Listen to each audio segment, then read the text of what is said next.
ರಾಜ್ಯದಲ್ಲಿ ಸರಣಿ ಕೊಲೆಗಳಿಗೆ ಬಿವೈ ವಿಜೇಂದ್ರ ಕಿಡಿಕಾರಿದ್ದಾರೆ. ಮಹಿಳೆಯರಿಗೆ ರಕ್ಷಣೆಯೇ ಇಲ್ಲ, ಅರಾಜಕತೆ ಸೃಷ್ಟಿಯಾಗಿದೆ. ರಾಜ್ಯದಲ್ಲಿ ಕಾನೂನು ಸುವ್ಯವಸ್ಥೆ ಸಂಪೂರ್ಣವಾಗಿ ಹದಗೆಟ್ಟು ಹೋಗಿದೆ. ಕಾಂಗ್ರೆಸ್ ಸರ್ಕಾರ ಬಂದ ನಂತರ ಕೊಲೆಗಳು ಜಾಸ್ತಿ ಆಗ್ತಾ ಇದೆ.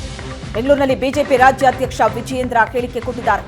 ಎಲ್ಲಾ ಹೊಣೆಯನ್ನ ಸಿದ್ದರಾಮಯ್ಯನವರೇ ಹೊರಬೇಕಾಗತ್ತೆ ಅಂತ ಹೇಳಿದ್ದಾರೆ ಬಿವೈ ವಿಜೇಂದ್ರ. ಕಾನೂನು ಸುವ್ಯವಸ್ಥೆ ಅಂತಕ್ಕಂಥದ್ದು ಸಂಪೂರ್ಣ ಹದಗೆಟ್ಟಿದೆ. ಯಾವಾಗ ಸಿದ್ದರಾಮಯ್ಯನವರು ಮುಖ್ಯಮಂತ್ರಿ ಆದರೂ, ಡಿ.ಕೆ. ಶಿವಕುಮಾರ್ ಉಪಮುಖ್ಯಮಂತ್ರಿ ಆದರೂ, ಯಾವಾಗ ಕಾಂಗ್ರೆಸ್ ಸರ್ಕಾರ ರಾಜ್ಯದಲ್ಲಿ ಅಧಿಕಾರಕ್ಕೆ ಬಂದಿದೆ ಅಂದಿನಿಂದ ಇಂದಿನವರೆಗೂ ಸಹ ಇವತ್ತು ಕೊಲೆಗಳು ಜಾಸ್ತಿ ಆಗ್ತಾ ಇರ್ತಕ್ಕಂಥದ್ದು. ನಿನ್ನೆ ಹುಬ್ಬಳ್ಳಿಯ ಪ್ರಕರಣ, ಹಾಡು ಹಗಲಲ್ಲೇ ಬಂದು ಒಬ್ಬ ಹೆಣ್ಮಗಳನ್ನ ಮರ್ಡರ್ ಮಾಡಿರ್ತಕ್ಕಂಥದ್ದು. ಯಾರು ಮಾಡಿರ್ತಕ್ಕಂಥದ್ದು, ಯಾಕೆ ಮಾಡಿರ್ತಕ್ಕಂಥದ್ದು?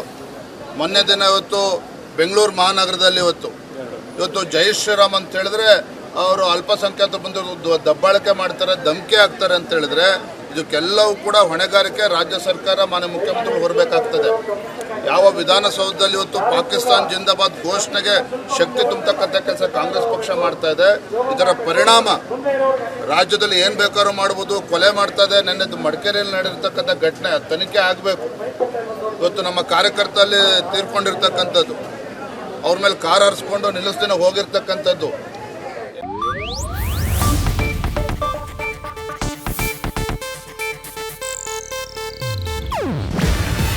ಇದು ಏಷ್ಯಾನೆಟ್ ನ್ಯೂಸ್ ನೆಟ್ವರ್ಕ್ ಪ್ರಸ್ತುತಿ.